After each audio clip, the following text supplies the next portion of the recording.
Welcome back to Franklin Covey's twice weekly podcast on leadership with Scott Miller. I've been privileged to, on behalf of the Franklin Covey Company, host this podcast for nearly 7 years, close to 500 episodes interviewed and about 450 released, where every Tuesday and Friday I have the enormous privilege of interviewing some of the nation's most influential thought leaders. They come in all forms and fashion from around the world. Sometimes they are best-selling authors, researchers, scientists, artists, creators, entrepreneurs, solopreneurs, intrapreneurs, people that have a dream and a side hustle, others that have formal leadership roles in their companies and informal leadership roles in their lives and their families.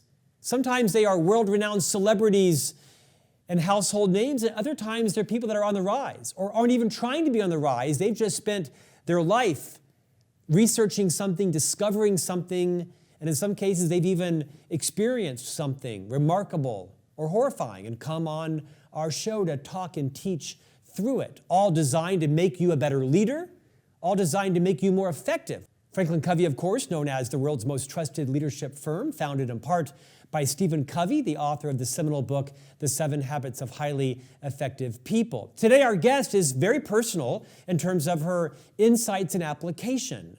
I think there's no debate that what happens in your personal world impacts greatly your professional world, the health of our marriages and relationships, the dynamic between you and your children, or people that are in your life, and the stress that comes with living life with increased prices and uncertainty in the world politically. Our guest today is Dahlby. She is a financial expert. She helps thousands of people through her firm bring peace and calmness and wellness to their life by better managing their money and making more intentional decisions. Her book is called Live Wealthy. The tagline is Own Your Worth, Grow Your Wealth. Dawn has more acronyms behind her name than anyone I know because of all the credentials she has earned. Dahlby, welcome to On Leadership. Scott, it's a pleasure to be here. I'm super, super excited to have an authentic conversation about money and life and how we can help people just grow into the people that they were meant to be and having them have the money to support their lifestyle. So Dawn, you know this because you and I have talked. We have no shortage of people that come to us that have written finance books and want to be on the program. And I usually say no because, that would have been a podcast on personal finance. This is a broader podcast on leadership and culture and strategy and marketing and personal branding, wellness, health, and that. And so I came after you because when I read your book, I found it to be different than a lot of the other very important personal finance books, but I think we all know what a credit score is. We know the difference between term and life insurance, and those are important things to know. And you have a bit of a different philosophy around how you help your clients, and today our listeners and viewers help to grow and lead their lives in a wealthy way. Before we dive into the book, rewind a little bit. Talk about who you are, what your expertise is, what you do, how you help your clients succeed. Well, I am a wealth advisor. I've owned my own company for 25 years, and we do holistic financial planning, but I have sat in over 10,000 different client meetings. And so I started to see the relationship people had with money and how to really help them achieve what they wanted to achieve in life.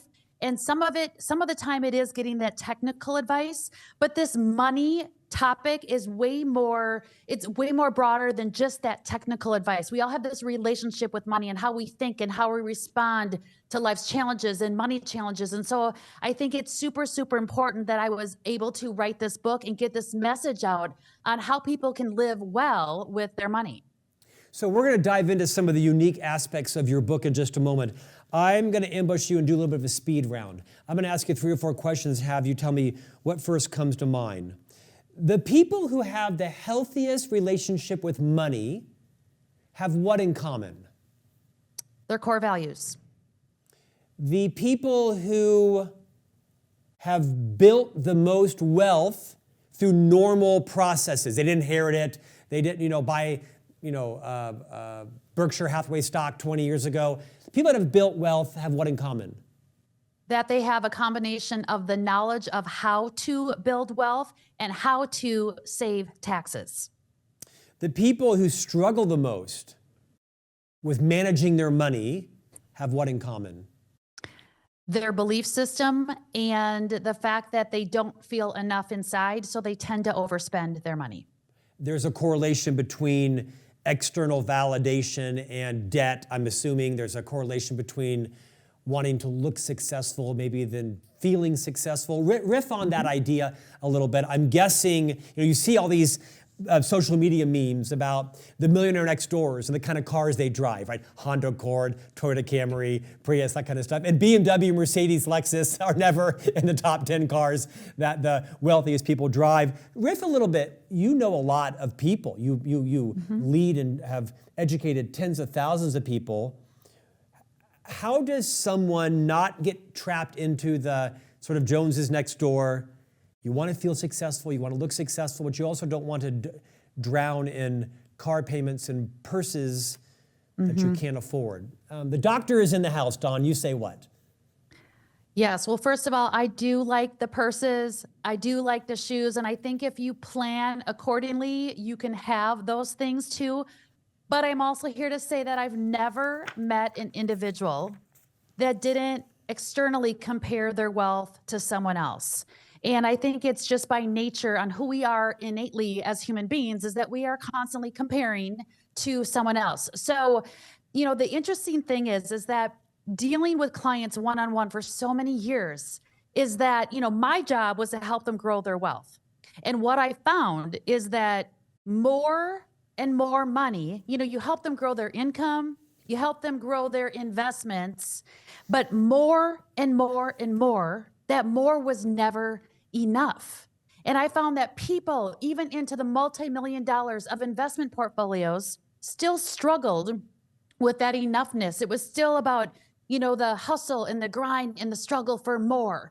And they had never arrived at this enoughness. And that's what really bothered me as a wealth advisor. I'm like, what is the whole point of us just building more money when we're not living this full, fulfilled, abundant life? And so to help, and again, we never stop comparing. So I don't want to say that by doing my philosophy is going to help you stop comparing, but the comparisons become healthier. And they become healthier through this alignment of your core values. So of course, our firm does financial planning. We do investment management. We do taxes. We do all this kind of stuff. But to start the process right is making sure that people are building their wealth in alignment with what they value the most. And so I have all of my clients go through a core value exercise where they pick out their top 5 core values. Their spouse picks out their top 5 core values. And then we start to build wealth in alignment with what these values mean to them in their life.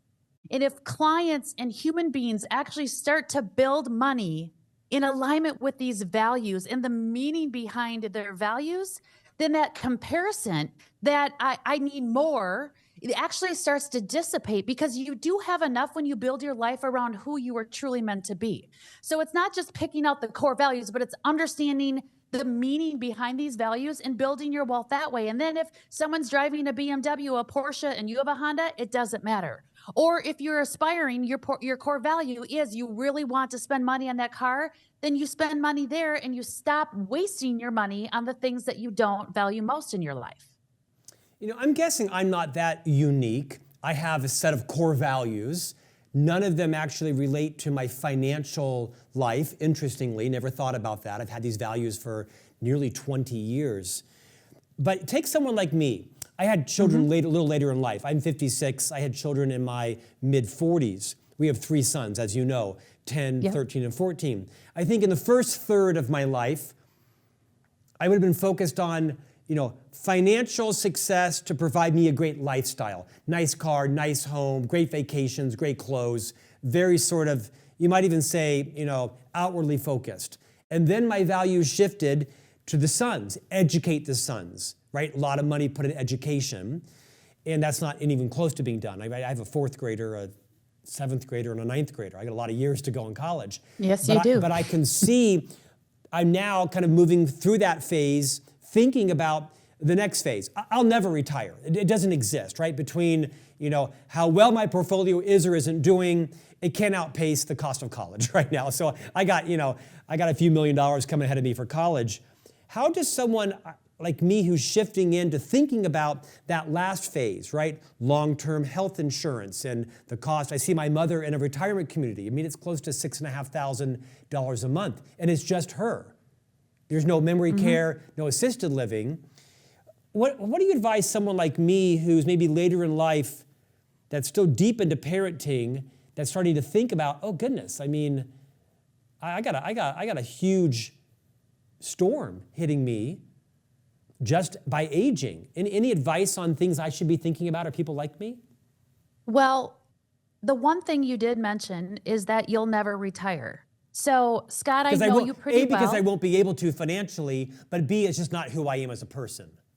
That's what I think the main reason is because it's not who you are as a human being. You have so much energy and you love people and you love to educate and give back and do all the things. And so your financial situation, because you will always be working, making an income, will look very different than somebody who doesn't have that same value system and the thinking system and how you relate to life. Your situation is very different. So the fact that you started later and you're going to be a little bit older when you still have the college debt, and I get it. I have a 19 and 21-year-old. And by the way, it's not just about the school debt. It's, those, thank God you have 3 boys, but girls spend money and they need to be taught how to not spend money. But the point is that, it is again aligning to your value, what you value, and what it comes down to. When I say values, it's how you spend your time. Like you said, in the first third, the second third, the third third of your life, and that's kind of how you broke it down. And you kind of mentioned your values changed. Yeah. I don't necessarily think maybe your values changed. It's just the way in which you're operating your life, that, having kids, it's not all about you anymore. And so you might have had that same value of family and relationships, but it just twisted a little bit and it shifted into your parent relationship with your children and your wife. So the value really hasn't changed. It's just about that it's different. And so most of us, we do have some shifts in values, but I think as you continue to age and get through life, you're going to see that you still value the same thing, and making sure that your money, right? If you valued relationships, and and now it's your kids, and in the future, when you say your kids after they go to college, you're not going to retire because you value relationships with people. And so that value is still going to be there, but it might be a value where it's actually helping you earn money so you can maybe work part-time when you're 70 versus you spending that money. And I can't stress enough about people might not fully understand their values, but how to implement that into their spending and their saving plan so they feel like, they're spending their time. You're what you said, 56. I'm 54 next week. I'm aging, and what we realize is the older we get, we value our time and money differently, and our time becomes more of a commodity. And as you go through life and time compounds negatively, but your money compounds positively, you're going to see that you actually end up at a place where you are still content. Because if you value relationships, it doesn't cost you much to have a connection with other people, as you know. Well, that was beautifully said. I thought a lot about, I was listening intently to you thinking, maybe my values haven't changed because I still want the nice car and I still want the nice house, and my expenses have changed, but maybe my values haven't changed. Okay, enough about me. Let's talk about some of the insights in your book that I have found riveting. Your book comes in 3 parts. Part 1 is about own it and own your worth. Part 2 is earn it, earn your wealth. And part 3 is grow it, grow your financial wealth and your life. I want to spend most of our time on part 2, earn it and earn your wealth, because this is how the vast majority of us are going to have any to grow it. Chapter 4, choosing the right career. Let's spend 1 minute on each of these. Talk about how important it is and any insights that you've learned to advise people on how to choose the right career so that they can move into growing it and grow their financial wealth. I think that's a great question. It comes down to this one sentence: earn from your strengths and spend from your values. So earn your income from your strengths. Understanding what your top God-given strengths are and making sure that you're spending at least 80% of your time at work in your right career doing the tasks that are necessary for you to be successful at that job that are in alignment with those strengths. Because if you don't, you're not going to earn a lot of money and you're certainly not going to be happy. Wow, that is no hyperbole.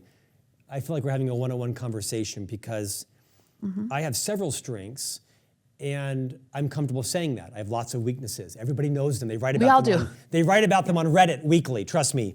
I think I spread my strengths too thin across too many things, and I need to be more thoughtful around what really are my strengths and how do I monetize those best. I love that advice. Chapter 5, earning the right income. Riff on that.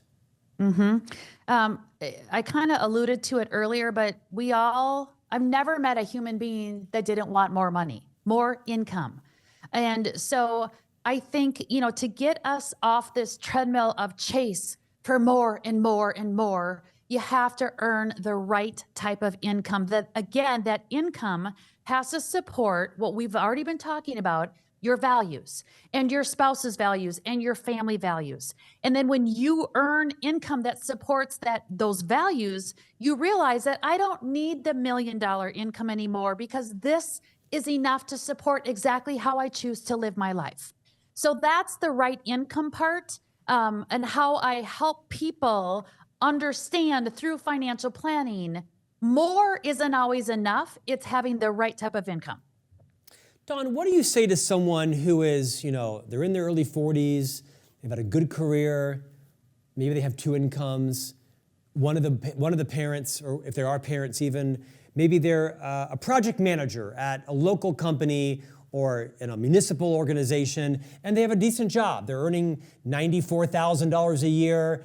They want to stay there for the benefits, but there's not a lot of upward mobility. If they were to get promoted, it won't be a dramatic increase. What do you say to the vast majority of America that are looking for stability? Perhaps it's a value. They want to earn more money, but there isn't the nature of their environment, the nature of their skills, their career is kind of limiting. Yes, great question. I actually lived that out before. I was in hospitality sales, at age 28, making $24,000 a year. That's how I shifted into wanting more money and understanding and getting the knowledge around more money. So what I truly believe that for most human beings is that you can still live out your purpose in alignment with your core values, maybe in a different industry, using your strengths, an industry that'll pay you more than the current industry you were in. For example, I was in hospitality. I loved helping people. I loved setting up their meetings and selling people to come to our hotel and use our meeting space. That was a sales job that paid me hardly anything. And I decided, wow, I could still connect with people. In fact, have a long-term relationship with people in a little bit different industry that's going to pay me for what I'm worth.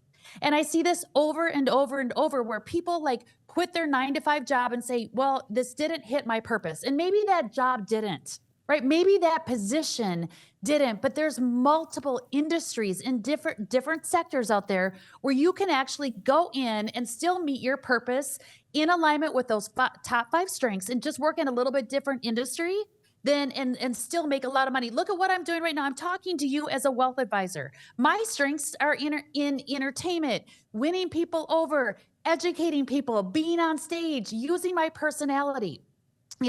So I've been able to make really good money in a financial industry that has been made up of mostly white males in suits, buttoned up, that don't have fun with money.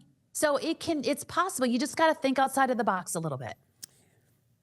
I'm still stuck on your advice about determining your strengths, right? Earning from your strengths. What was the phrase you used? Do you remember exactly? Earn from your strengths and spend from your values. So let me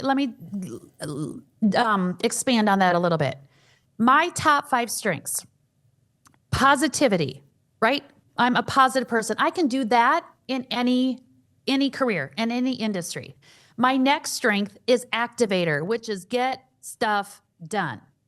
My next strength is a maximizer, which I value excellence and making sure that I can help people achieve their top line growth. My fourth strength is winning people over. And my fifth strength is futuristic. Like, what is possible? Like, I can think outside of the box and think of think a little bit differently about what's possible for people in their life. So those 5 strengths, I have gone from, I used to sit one-on-one with clients, which is great. I got to use those strengths one-on-one with clients, but I'm like, am I fully utilizing my futuristic? Am I fully using my positivity and my activator and my maximizer? No. And so I was like, gosh, my lane is still in finance because, by the way, I get paid really well in this industry. But how can I take what I've learned and get more in my lane of my God-given strengths and skills and grow those even more, and then not focus on the things that I don't like as much, and like you said earlier, Scott, like we all have our weaknesses. I get it. Our weaknesses are usually a shadow of our strengths. So our weaknesses get in the way of us like fully utilizing those strengths. But I just made a commitment to myself, and I'm not kidding. But I made this commitment 14 years ago. And when I decided I'm going to focus 80% of my time, not 100, because we all have the work that we have to do that's not in alignment with our strengths, but 80% of my time focused in on my strengths, my income, it grew by 300%. I'm enjoying this. Mic drop. It's true. It's literally, you're more fulfilled internally, you're more financially secure externally. And let's say your strength is to become a coach. Well, and in coaching, we all know there's so many people that leave careers and go into, want to be an entrepreneur, and most entrepreneurs don't make a lot of money. It's because it's not really, as an entrepreneur, the coaching that you're doing. If you're an entrepreneur, guess what the strength needs to be? Sales and marketing, right? To grow your business. And so, people don't think through this, and they just waste so much time and energy and happiness and fulfillment and contentment and all of the things because they're operating not in their lane. And I do believe that it's everyone's birthright to earn enough money and to live in their core values every single day of their life. Because that's how you get to have enough money. And I believe, like I said, it's our birthright to do that. And it's our birthright to make money and to live life on our own terms. Much of our audience will recognize your strengths from StrengthsFinder's work from Gallup organization. And if our listeners and viewers haven't participated in that, it's a phenomenal assessment of what your strengths are from the Gallup organization. The book, I believe, is called StrengthsFinder 2.0, and most everybody in any organization has read this book and has built a vocabulary like you have. I think it's enormously valuable that you've brought earn from your strengths, yep. Spend from Spend your values. your money Thank from you. your values. I think that is and profound. when you get in that alignment, that's when life gets really magical for everybody. And we all have this opportunity at our fingertips. Earn from your strengths and spend your money and your time from your values. Okay, let's do a couple more before we end. Chapter 6, you focus on creating the right spending plan for you. Hang tight while I conference in my spouse so she can hear this as well. Bring her on. My wife actually manages all the money in our home. I'm kind of like a 60s housewife. I have no idea where our daily money is. I don't know if the power bill is $4 or $400. I'm quite certain it's much more than that. Talk to us about creating the right spending plan for you. Yeah, the right spending plan. Again, it goes down to the core values, but I believe, there's 4 different categories. The first one is where we all need to be able to save at least 10% of our gross income. That's the minimum amount. So if you take your spending plan and divide it into 4 sections, it's 10%, 20%, 30%, 40%. 10% to saving for your future. 20% of your spending plan should be spent on your values, guilt-free, all the time. So if your values are new shoes, if like one of my values, core values, is excitement. What does excitement mean to me? It means entertaining people in a beautiful house, It means having, like fashion. I love that. Like, I don't feel guilty buying the shoes or the handbags, which we talked about earlier, because 20% of my net income needs to be split between my husband's top 5 core values and my top 5 core values, but 20% on your core values. Then 30% of your net gross income, when I say net gross income, it's after taxes and savings, then you can spend that on your debt. Like, I'm not an advisor that believes everyone should be debt free. I think there's really healthy debt, and when you do debt the right way, it actually works for you. So 30% of your money spent on debt, and then that extra 40% is all the other, like, household expenses. It's the stuff that we need to have to live out our lives. So if you implement the 10, 20, 30, 40 rule, that's how you create this really healthy spending plan. And I'm just going to say one other thing on top of that, is that most of us Americans, because life is expensive, right? We see inflation still. We see the cost of food right now. I mean, it is expensive, and we cannot negate that. But what I can tell you is that one of your biggest expenses in life are taxes. And if you don't get dangerous enough to understand or work with somebody that's a fiduciary and that's fully planning for your taxes, that's where you're wasting the majority of your money. In fact, most of us entrepreneurs out there, overpay our taxes by $9,000 a year. And if you take that $9,000 a year over the course of your career, that equals to an 8% rate of return. In case, instead of paying the IRS, you put it into a savings account and earn just 8% rate of return. That's over $2 million over the course of your career. So we have to understand taxes, whether you're a W-2 employee or a 1099 employee, it doesn't matter, but they make the tax code. The IRS makes the tax code so confusing that it's really hard for us to get the knowledge around it. But if you partner with the right human being and the right CPA, fiduciary wealth advisor, you're going to realize, oh my gosh, I am overpaying my taxes by even $2,000, $9,000. Sometimes it's $20,000 or more. And it's like, how do you free up that tax dollar and put that money in your pocket so you can actually live for today and plan for tomorrow at the same time? Everybody now understands why I invited you to come on, because of your knowledge and your breadth and your passion. To that point, I'm going to invite you, surprisingly, to talk a little bit about how you work with your clients, because whether people work with you or not, they should demand the same level of service from someone they do work with. Remind everybody, Dawn, you do a lot of keynote speaking, you do coaching. People will obviously go out and read your book, Live Wealthy. Talk a little bit about the name of your organization, the kind of clients you work with. Can it be virtual? Can someone from Rhode Island work with you, even though you're based somewhere else? Talk a bit about how someone might benefit from working with you and your team. Yeah, so I'm the CEO of a wealth advisory firm called Releve Financial Group. Releve means to be on your toes, and we take it as to grow. We want to grow life and investments at the same time, but we're comprehensive wealth advisors. We have CPAs on the team. We have investment analysts. We have financial planners on the team. So we do this holistic financial planning, because I have learned over the years that people's biggest fear is running out of money.